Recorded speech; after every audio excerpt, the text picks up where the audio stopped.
This is the Lone Crater YouTube. We hope this video helps. You start immediately by making the only safe formula: 4 parts water to 1 part white table sugar. Once mixed, boil briefly to sterilize, then cool to room temperature. This prevents burns and infection.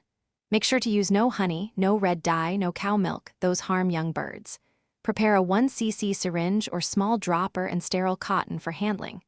As you set these near the nest, wash your hands and move slowly. Hummingbirds respond to calm, steady motion. You now feed using calm, precise motions.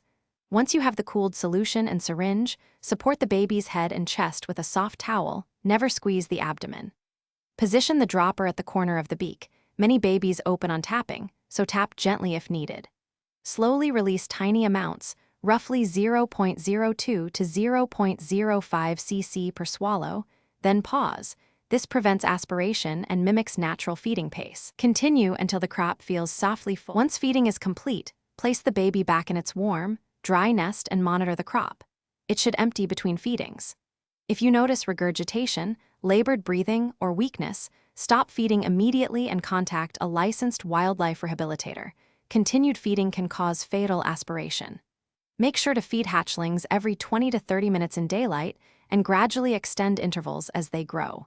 If growth stalls or the baby becomes lethargic, that's the key troubleshooting sign. Seek expert help right away. Thanks for watching. Consider subscribing if we helped you.